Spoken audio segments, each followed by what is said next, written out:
Hey everyone, welcome back to Learn Mass Communication. Myself Priyanka.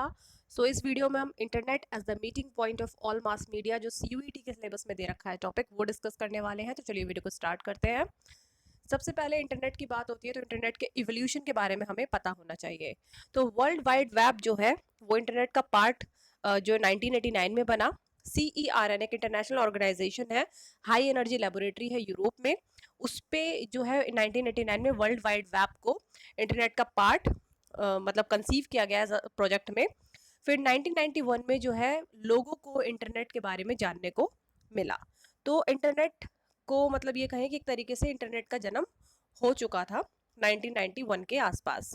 और इसको ज़्यादा तरक्की जब मिली जब इंटरनेट सोसाइटी जो बनी थी 1992 में। इसको भी हमें याद रखना है, फैक्ट है।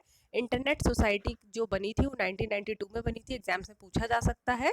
तो इसने उसमें क्या था, ग्रुप ऑफ साइंटिस्ट थे, ग्रुप ऑफ एम्प्लॉयज़ थे जो मतलब आपस में रिसर्च कर रहे थे इंटरनेट के ऊपर कि किस तरीके से ये काम करेगा, सब कुछ इसके ऊपर वर्क चल रहा था। और इनका ये गोल था कि ये जितने भी साइंटिस्ट हैं या एम्प्लॉयज़ हैं, जितने भी वर्कर्स हैं, उनको ये इंटरनेट दे सकें अराउंड द वर्ल्ड, ताकि वो एक अच्छी रिसर्च कर सके, अच्छे अच्छे आइडियाज़ ला सके और लोगों तक मतलब अपनी बातें जो है शेयर कर सकें। तो of course the world wide web has evolve into something much more than a research tool. मतलब रिसर्च टूल था पहले, वर्ल्ड वाइड वेब जो था WWW, it's a research tool. लेकिन उसके बाद अब वो उसके आगे इंटरनेट के साथ कंज्यूम होने से वो उसके आगे काफ़ी आगे बढ़ चुका था। उसके बाद इंटरनेट जो है 1990s में काफ़ी पॉपुलर हो गया था। और इसका जो अगर हम जनक माने कि इंटरनेट रेवोल्यूशन जो है शुरू हुआ है वो आपका यूनाइटेड स्टेट्स अमेरिका से स्टार्ट हुआ है। तो इसमें जो मेजर रोल प्ले किया था वो आपका एडवांस रिसर्च प्रोजेक्ट एजेंसी है ARPA। उसने मेजर रोल प्ले करा है in the creation of information processing technology office, IPTO के क्रिएशन में सबसे ज़्यादा जो मदद करी है, वो मेजर रोल जो प्ले करा है वो एडवांस रिसर्च प्रोजेक्ट एजेंसी ने प्ले करा है। उसने मदद करी है कि इंटरनेट जो है वो डिफरेंट डिफरेंट रडार सिस्टम पर जाके जगह जगह पे कंट्री वाइड अपना मतलब वर्क कर सके, हम कहीं भी बैठ के जो है इंटरनेट का एक्सेस कर सकते हैं। फिर CERN जो मैंने आपको बताया था, हाई एनर्जी यूरोपियन लेबोरेटरी है। तो यूरोपियन ऑर्गेनाइजेशन है, उसने जो है रिसर्च को पब्लिसाइज किया वर्ल्ड वाइड वेब प्रोजेक्ट को 1991 में। और सबसे पहले जो इंटरनेट का हमें इन्वेंशन मानते हैं, WWW मतलब वर्ल्ड वाइड वेब का जो इन्वेंशन हम मानते हैं वो किया था टिम बर्नर्स ली ने 1989 में। तो ये भी फैक्ट हमें याद रखना है। इंग्लिश साइंटिस्ट हैं टिम बर्नर ली, उन्होंने 1989 में WWW का जो है इन्वेंशन किया था। और फिर 1991 में जो है वर्ल्ड वाइड प्रोजेक्ट को यूरोपियन ऑर्गेनाइजेशन ने अपनाकर एक बड़े लेवल पर प्रेजेंट किया था। फिर इंडिया की बात करें तो India has emerge in information super power in the world. मतलब अब हमारे भारत में पूरे दुनिया में सबसे ज़्यादा, इंडिया में सबसे ज़्यादा इंटरनेट की जो है कंज्यूम करा जा रहा है। इंटरनेट बहुत ज़्यादा तरक्की कर रहा है, बहुत ज़्यादा बढ़ रहा है इंफॉर्मेशन टेक्नोलॉजी की तरफ। और ये टेलीकॉम मार्केट्स में अपनी जगह बनाने पर लगातार कायम है हमारा जो भारत है। और अगर हम अपने भारत सरकार की बात करें तो भारत सरकार भी हमारी जो है बार बार कोशिश कर रही है कि इंटरनेट हम जो हमारा भारत है वो ऑफलाइन से उठ के ऑनलाइन आए और बहुत ज़्यादा जितने भी उसके वर्क्स हैं वो सब डिजिटल हो जाए, सब घर बैठे हो जाए, जो लोग खड़े होते हैं लाइनों में वो सब ना खड़े हों। तो इस तरीके से सबसे पहले जो होता विदेश संचार निगम लिमिटेड था, BSNL नहीं, विदेश संचार निगम limited VSNL।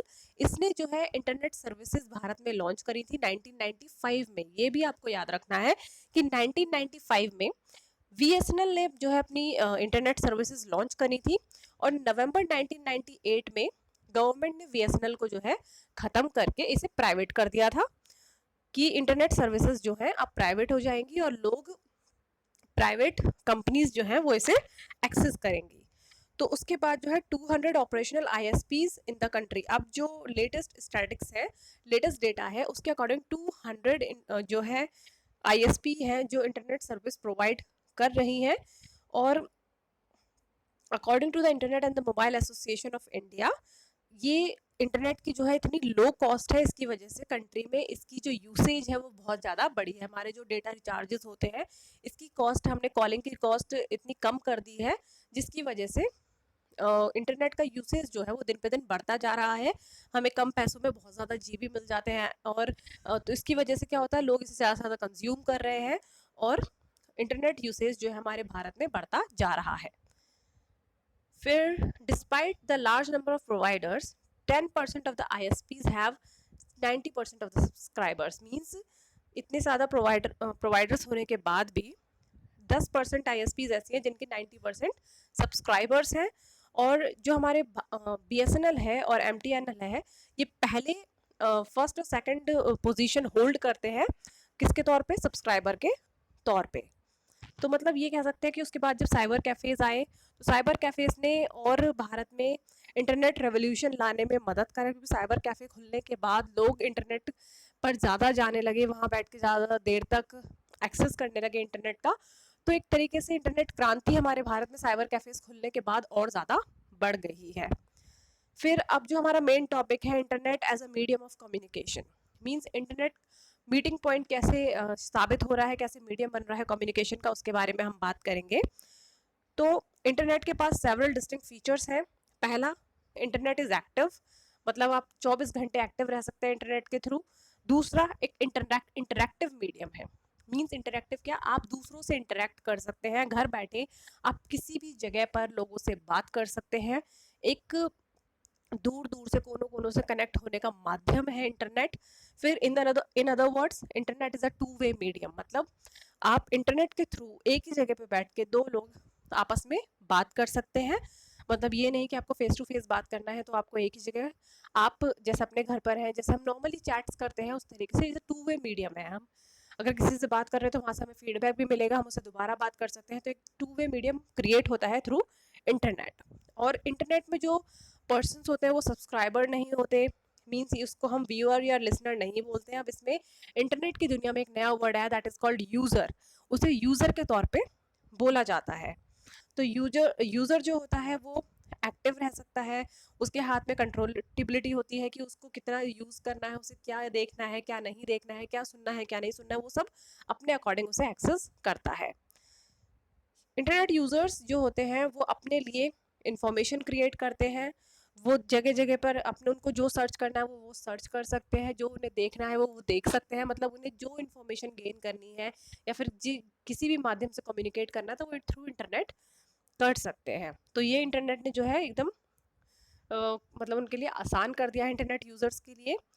Interaction with other user is another feature of interactivity on internet, मतलब इंटरनेट का जो मेन फीचर हमें दिया गया है वो इंटरेक्शन है, इंटरेक्टिविटी है, कि अगर हम कोई मतलब पहले के टाइम पे क्या होता था, कोई मास कम्युनिकेशन कर रहा है तो हम उसको सुन रहे हैं, टेलीविजन पे सुन रहे हैं, रेडियो पे सुन रहे हैं, but we can't give the feedback to them.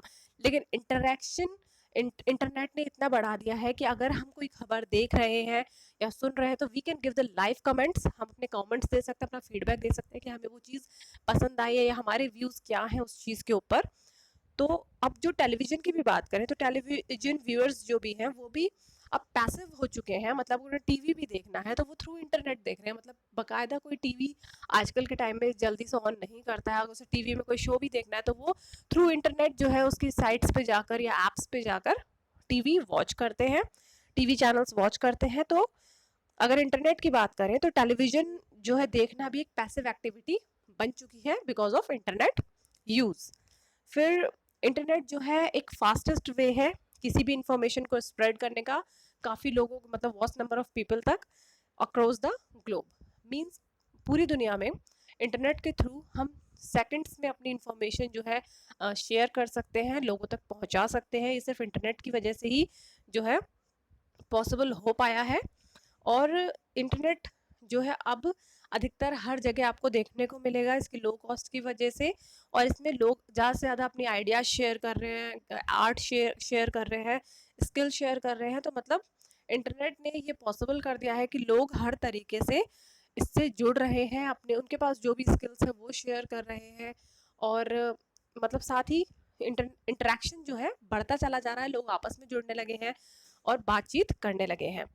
फिर rise of new media including the internet has increase the communication between people all over the world. जो मैंने बताया कि लोग आपस में इंटरेक्ट जो है बढ़ चुका है। न्यू मीडिया जब से आया है तब से मतलब इंटरनेट जब से आया है तब से लोगों के बीच में इंटरेक्शन बहुत बढ़ गया है। लोग आपस में बैठ के बात कर सकते हैं पूरी दुनिया में कहीं पे भी। The internet has enabled the people to express themselves through blogs, website, pictures and other user generated media. Means लोग अपने आप को एक्सप्रेस करते हैं थ्रू ब्लॉग्स, वेबसाइट्स, पिक्चर्स। वो जहाँ जिस माध्यम से भी चाहे उस माध्यम से अपने आप को एक्सप्रेस और अपने व्यूज जो है शेयर कर रहे हैं थ्रू इंटरनेट। तो इंटरनेट जो है बहुत ज़्यादा तरक्की कर रहा है आजकल। और इंटरनेट ने क्या है हर फील्ड में अपनी जगह बना ली है, चाहे वो एजुकेशन हो, बिजनेस हो, मैनेजमेंट हो, या फिर कोई भी आपकी कोई भी सेक्टर हो, उसमें इंटरनेट की जो है पूरी पूरी हमें ज़रूरत पड़ती है। और इंटरनेट ने ऐसे लोगों तक मतलब जिन लोगों को किसी चीज़ की नॉलेज नहीं थी उन लोगों तक ऐसे पाथ्स खोल दिया, नोन पाथ्स खोल दिया है कि वो उनको देखकर उन पर चलकर अपने लिए एक रास्ता बना सकते हैं, एक सक्सेस पा सकते हैं। तो कहीं ना कहीं इंटरनेट ने जो है एक लोगों के लिए क्या कह सकते हैं तरक्की का साधन बन चुका है। लोग उसे ज़्यादा से ज़्यादा इस्तेमाल कर रहे हैं, लेकिन अगर उसे सही तरीके से इस्तेमाल किया जाए तो ये है कि इंटरनेट किस तरीके से लोगों के बीच में जुड़ रहा है और कैसे कैसे डिफरेंट डिफरेंट प्लेटफॉर्म्स पे लोगों को जोड़कर इंटरनेट जो है एक मीटिंग पॉइंट बन रहा है। तो ये था इस टॉपिक पे।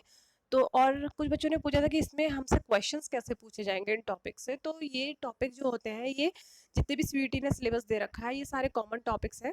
मतलब ये समझने वाले टॉपिक दे रखे हैं, कोई इसमें जो फैक्चुअल नॉलेज होती है वो 2-3 ही होती है। तो अगर आपको कोई टॉपिक पता होगा तो आप उससे आराम से अगर कोई क्वेश्चन आता है तो अपनी आईक्यू लेवल से अगर आपने उस टॉपिक को समझा हुआ है तो वो क्वेश्चन आप पढ़ोगे, समझोगे और आराम से क्वेश्चन को टेक कर सकते हो। क्योंकि एग्जामिनर जो है आपका आईक्यू लेवल चेक करता है कि आपके अंदर डिसीजन मेकिंग या समझने की क्षमता कितनी है, उसके बाद ऐसे ही क्वेश्चंस आपको दिए जाते हैं।